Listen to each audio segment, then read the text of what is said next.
For just $500 a month, you could be the lucky owner of a home robot in 2026. Is it real? Is there a catch? Or is the future just here faster than we thought? Welcome back to the AI Daily Brief Headlines Edition, all the daily AI news you need in around 5 minutes. Yesterday, we got one of the flashy startup launch videos that's become very commonplace on X and all the other social networks, except this one hit like a bomb. The video was for Neo, a new humanoid robot pitched as the world's first consumer-ready humanoid robot designed to transform life at home. Now, compared to the aggressive styling of Tesla's Optimus or Figure's O3, the Neo is very understated. It stands at a diminutive 5'6" and is covered head to toe in soft fabric finished in beige, charcoal, or sweatpants gray. It kind of looks more like a person in a last-minute robot Halloween costume than something from the Jetsons. The Neo weighs just 66 pounds, light enough for company executives to hoist it over their shoulders during a demo. Now, this unassuming nature of the Neo is part of the point. Unlike many other humanoids, the Neo is not designed to pull double duty on the factory floor. It is instead exclusively for use in the home, pushing around a vacuum cleaner, folding laundry, or stacking a dishwasher. To be safe around pets and children, the lack of exposed joints and lightweight design is a must. While it can lift over 150 pounds and carry 50 pounds, Neo doesn't have the grip strength to crush a walnut. Maybe the biggest selling point, though, is the price. 1X is selling the Neo for $20,000 or $499 a month as a subscription. What's more, they're targeting deliveries sometime in 2026. The Wall Street Journal's Joanna Stern took the Neo home to try it out and quickly noticed one particular issue. The robot is not currently capable of advanced tasks, and so will use human teleoperators to supplement basic autonomy. These teleoperators will need to be scheduled for tasks like bartending a dinner party, which, as you might be thinking in your head, means that users will need to be comfortable giving a complete stranger they've never met streaming footage from inside their home. Now, to 1X's credit, this is not something they're trying to hide. Their argument is effectively that for the right consumer, the trade-offs will be worth it, and that the value of getting this thing into market now is more than waiting for full autonomy. CEO Bornich said, "You have to be okay with this for the product to be useful." The candor and realism was to many kind of refreshing. When Stern found that even with a teleoperator, Neo took over a minute to grab a water bottle from the fridge, and loading a couple of glasses and a fork into the dishwasher took around 5 minutes, Bornich said that the model that's shipping next year will be able to do most things in the home autonomously, but the quality of that work will vary. They talked, for example, about folding clothes. The value proposition for 1X is basically that not having to fold your clothes and getting them folded decently, if not perfectly, is better than having to fold your clothes, but getting them perfect.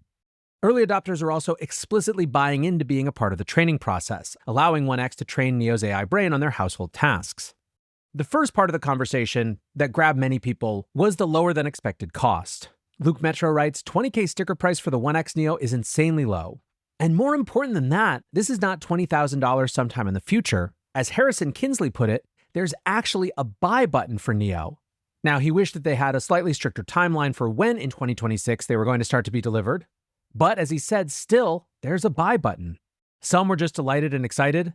Space XBT writes, "I'm stupid bullish on robotics right now. This feels like iPhone 1 energy. Early, a bit delusional, and impossible to ignore. This isn't some warehouse bot. This is Christmas morning joy packaged as tech." Now, for a lot of folks, the privacy considerations and the fact that you're basically just paying for the privilege of contributing training data is going to be way too far to go. But for others, the future is coming into view. Responding to the CEO's announcement post, Robert Scoble wrote, "Thank you for improving our world and reducing suffering. My best friend has bad knees. Your robot will help him reduce his suffering immensely, along with tens of millions who are in the same boat." Roberto Nixon writes, "It feels like less than 0.1% of people realize that humanoid housekeepers will be entering American homes in 2026. Science fiction has once again become a real product."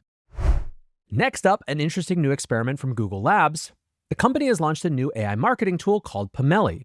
Pomelli is designed to help small and medium businesses use AI to create branded social media campaigns at scale. Users can enter their website for Pomelli to scrape and create a profile of brand identity, including written tone, custom fonts, images, and color palette, all of which are combined into a business DNA, which you can think of a little bit like these skills that Claude just announced, a little bucket of context all pre-filled and ready to go. Pomelli can then generate campaign ideas and strategies tailored to the business. From there, the tool generates a series of marketing assets based on all of that information. The platform also includes image editing tools so users aren't reliant on one-shot generation to nail tricky elements like text. Writes Chubby on Twitter, "Google has probably destroyed 90% of the media and creative industries with this. And Matthew Rideout says, the only ads that will stand out are ads not made with this. What I think people are underestimating, though, is how valuable something like this is for small businesses who otherwise are living in template land. Victor Guedes writes, Google knows that its ICP for this tool is small businesses that can't afford a decent professional. Most of them use Canva templates. And that, I think, is exactly right.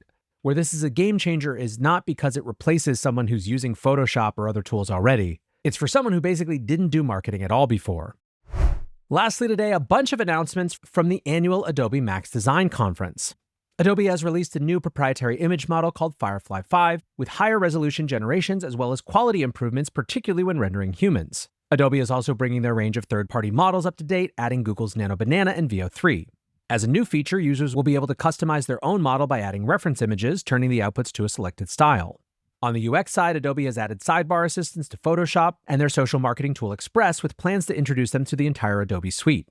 New audio tools allow users to add backing tracks and narration to videos, which Adobe says are completely cleared for commercial use. AI editing features are now going beyond generative fill to allow users to do things like changing clothing, poses, or adding or removing items.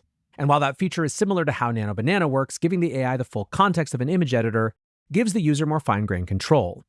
Couple things that are interesting about this. First of all, on the one hand, you might be saying, yeah, but this is all features that other people have access to. What's different is that we're in a productization era, where what matters is not just AI's ability to democratize capabilities, but also the way that AI changes and integrates into existing premium and professional tools. Adobe having parity with the state of the art means that professionals who are already using Adobe's suite get to do more faster and use the latest capabilities without compromise.